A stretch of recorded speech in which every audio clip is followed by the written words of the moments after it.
A priest friend of mine from the diocese is retired, and he's living at St. John Vianney Manor at the seminary.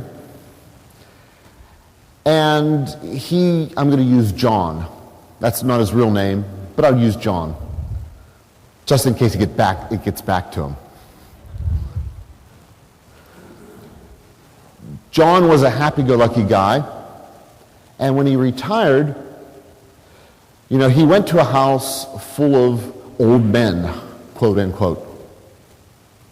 I says, John, you're calling those men old men. You're an old man. I know. In age I am, but hopefully not in spirit. So what he did, he bought this picture of Jesus. And many of you have shown this to me over the years. It's the picture of Jesus with his head back, a big smile on his face, and he's laughing up a storm.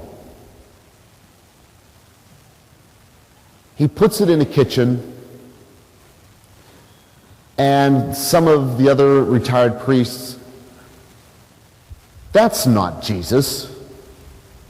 You got to take that down. That's blasphemy. He says, why? Jesus doesn't smile. So they took the picture down, and actually they put up that one that I always thought was real creepy, the one that, wherever you go, Jesus' eyes follow you. John, though, I want to be happy. So at dinner, he would always bring that picture of the smiling Jesus and put it on his particular table. The gist of this story is people have their own stereotypes of who God is. And it not necessarily only stops at Jesus, it also stops at Mary. How many of us, have our own picture of who Mary is or what she looks like? We have this beautiful maid, hair just right, looking properly chaste or properly benevolent. We have all these statues, properly humble. What would you think if you actually saw her? Maybe she wasn't as thin as some of the statues portray her. Maybe being, Semitic, maybe she had a big hooked nose. She wasn't necessarily the meek person. She could have been a good Jewish mother. Hey, Jesus, come on, do this. Oh, Mom, I don't care, do it. And proceeded to give him good motherly guilt if he didn't. Does that make her love for Jesus and her love for us any different? No. My whole point is, as people of faith, we sometimes put an image to God or Jesus or Mary or the saints that are not necessarily there.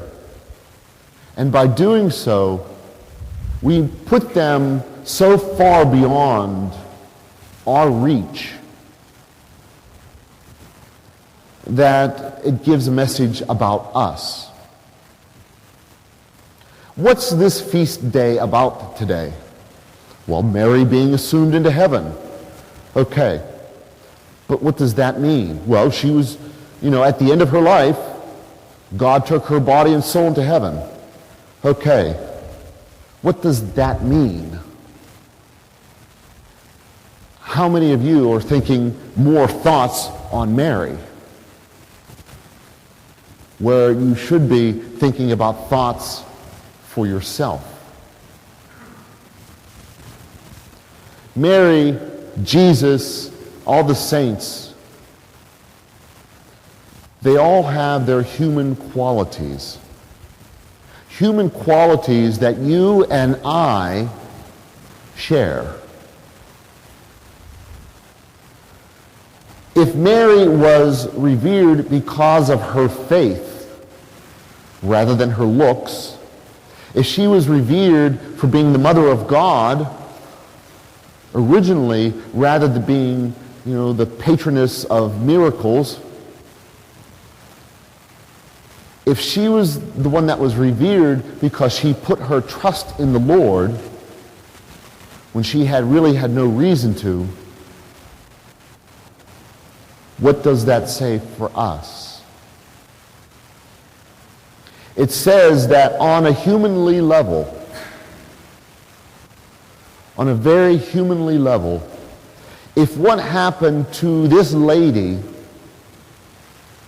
who was special because she was the mother of God, yet a normal everyday person nonetheless,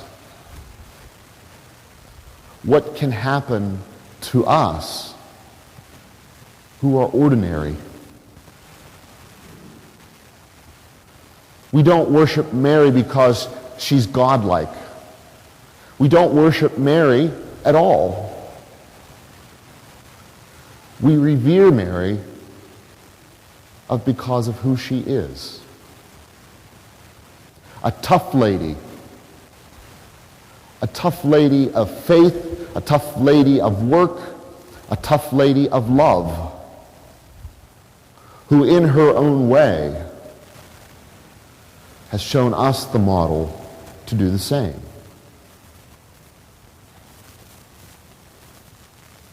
The Assumption is the foretaste of what will happen for us. She was the first to believe. She gets the honors. We are in line because of who we are. People of faith, following her example, living our everyday lives, and growing to trust. The Assumption is not some magical event for only special people who we have nothing in common. The Assumption is that spiritual event that all of us are capable of having, because that's how much God loves us. Use Mary as a role model. A role model of work, a role model of faith, a role model of love, and a role model of trust. If we use that model, nothing can go wrong.